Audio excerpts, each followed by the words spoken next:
But it's the trucks catching up with the bikes for me.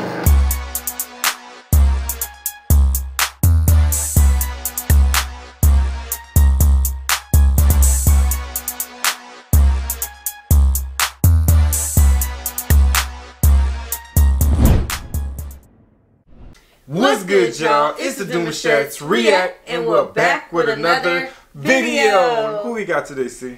We are reacting to the 50th anniversary of the Baja trucks. So we're super excited for this video, guys. If you're new to us and we're new to you, make sure you scroll down, hit the red subscribe button, and turn on post notification bell because we're on the road to 50K. And we're super excited for this video, guys. So join the family. Let's get into the video.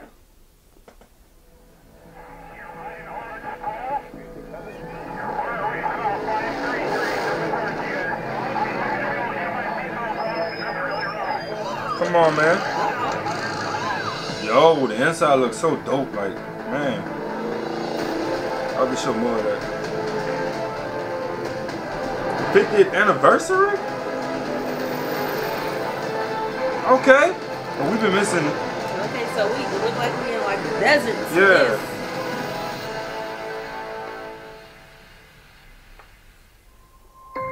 For 50 years, Baja California has been the setting for the granddaddy of all desert races, the Baja 1000. Call it the granddaddy of all races. This is the 50th anniversary of the Baja 1000. That's only going to happen once in my lifetime. We're down here in Ensenada for the great 50th Baja 1000. Over 400 entries, and it's crazy. There's hundreds of teams racing in 47 different classes in the 50th anniversary Peninsula Run.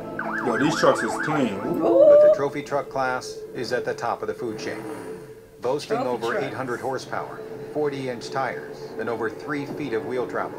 Trophy trucks are the most elite desert race vehicles on Earth.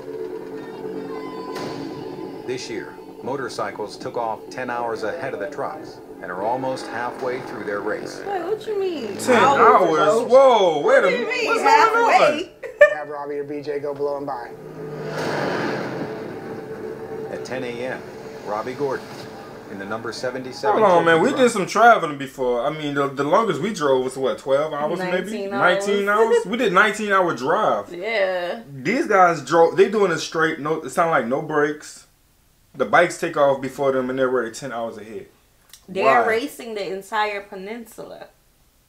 Now that's why. Now I hear why they say they're the baddest trucks and cars on the road. You know, on the world actually. Okay. Okay. Is first off the line. Vehicles lead in 1-minute intervals, one after the other.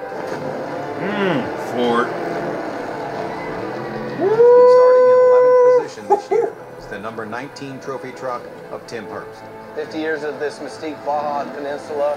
I think we've been in them at least 30 of them. My dad was in the second one that ever, happened. Oh, wow. To be brutally honest with you, I want to win all Baja 1000s. You know, Monster is such a drink that you would want to have in a race like this. Yes, stay up, huh? Yeah. The first truck went off the line at 10 a.m. Robbie Gordon, and they've been 27 trucks off the line so far. This year's 50th anniversary Peninsula Run is over 1,100 miles long, starting in Ensenada and ending in La Paz. The Baja 1000 is the longest point-to-point race in the world. Probably the most grueling day of racing you can get yourself involved in.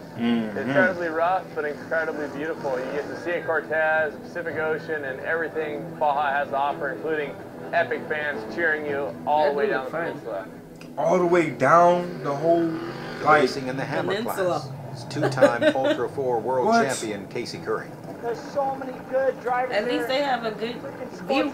Yeah, the view is awesome, man. About Baja right now, 100%. And 3-time King of the Hammers champion and off-road Hall of Famer, Shannon Campbell. Probably the start is probably the roughest part of it. You go through Ojos and then hit some of the stuff we hit the last couple of years. Then from there over to San Felipe and hopefully to La Paz. Hopefully I get to see that place.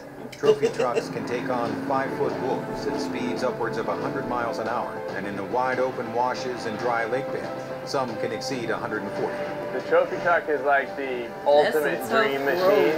It should a be lot of illegal. bumping for 10 hours. They don't make materials on this plane I couldn't imagine. that will survive 20 It do hour look fun. off-road It days. does. You kind of have to pick your battles. I could very easily break my truck in 10 or 15 minutes just by driving it as hard as I can. They say it's not enough fans. So you're not supposed to floor it the whole way. Getting about 15 miles per hour, full throttle, it's done. Copy that. I want to confirm that the truck is broken and it's heading back and it's not finishing the race. Here at pit 3, Truck we is just heard they're having some catastrophic failures, electrical components, something to do with the motor. They're having a hard time getting it fixed. At this point, I think we're done with our Baja 1000 for 2017, so it's glad that everybody's safe. When you're in Mexico and you least expect it, so you can't have any downtime. Here, somebody's going to make it through.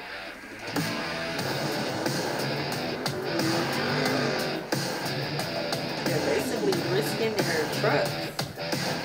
For us, Pat Dean qualified and started, so he and his navigator Shane took off from Ensenada 14th. Just kind of had a plan. Just run smooth, run smart, and don't cause yourself any trouble.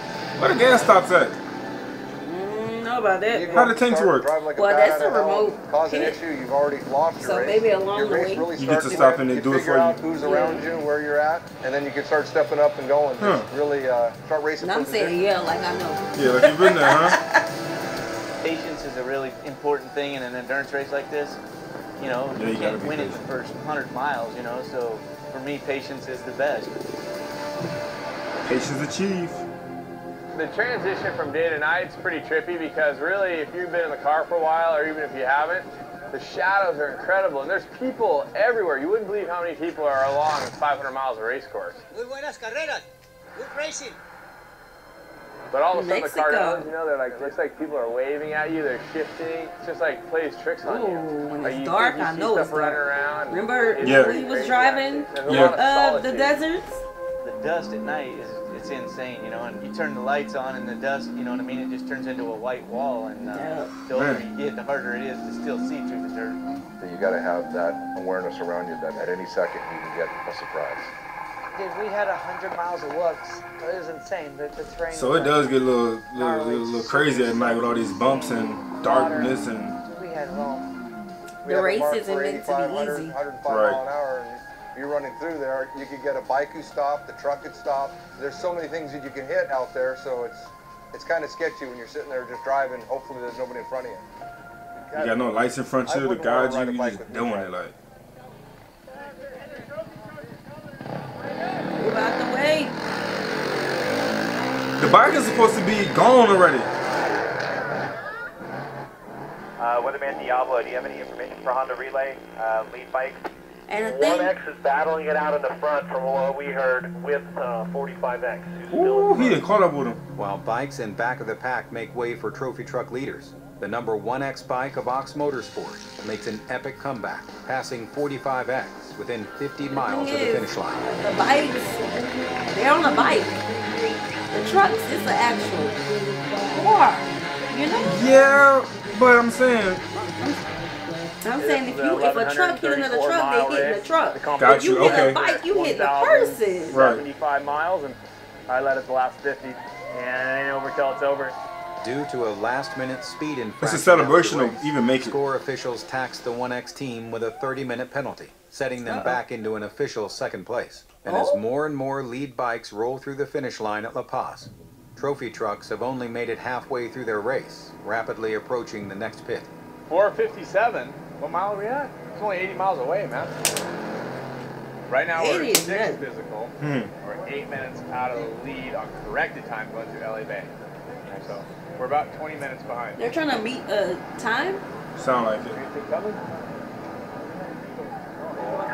So they're probably predicting that their driver's supposed to make it around a certain time. Okay. That doesn't make sense. There's a lot going on though. A lot. Like why are the trucks and the bikes racing? Do a brake pad change.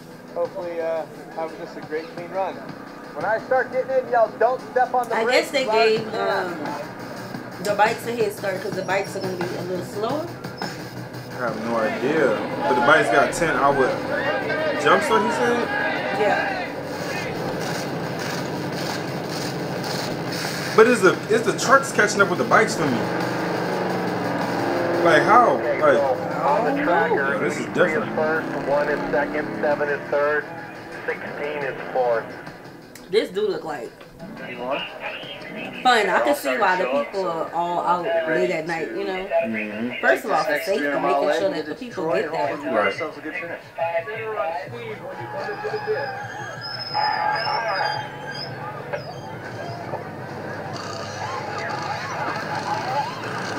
Wonder how much time they got to do all these adjustments.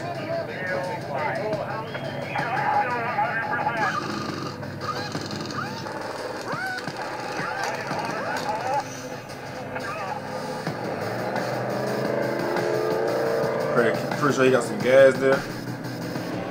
I got 83 car first. 9 minutes down on the leader was number 1. 20 minutes on the leader is number 7. 40 minutes on the leader is 16. That was the running order. The last 300 miles of race course proves to be some of the most difficult. Drivers and vehicles power through fatigue. The final sprint to the finish.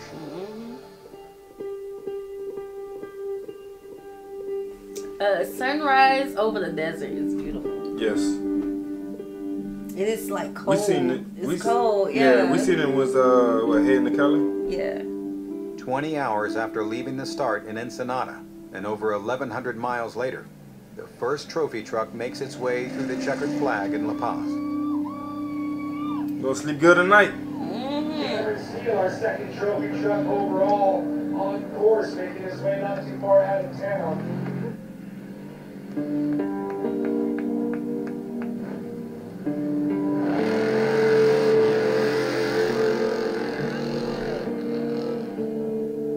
Battling through over a dozen competitors since the start in Ensenada, Cameron Steele locks down the second position overall. You're on the podium right here, second place. You gotta light this up. He was running with his child. No, I think she hopped in. But right now you're on the podium, man. I'm so stoked for you. To be honest, I can't imagine there's anything else like it in the world. Longest non-stop desert race in the world is the real deal.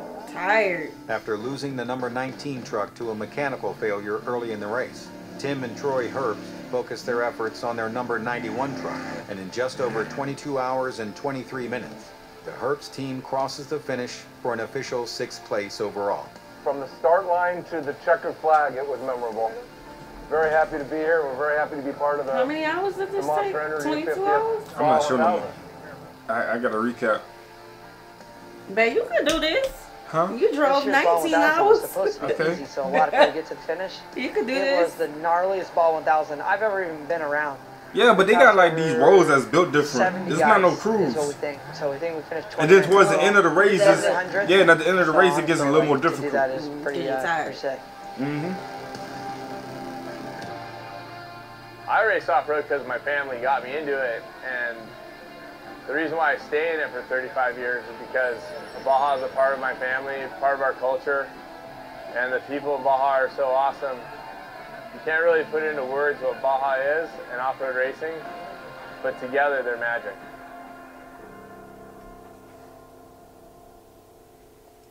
Yo, this is so different, man. So different. This is one I had to really go back and watch again. They had so much information on what to expect in this race. I heard they say something about bikes are leaving 10 hours ahead of the actual racers.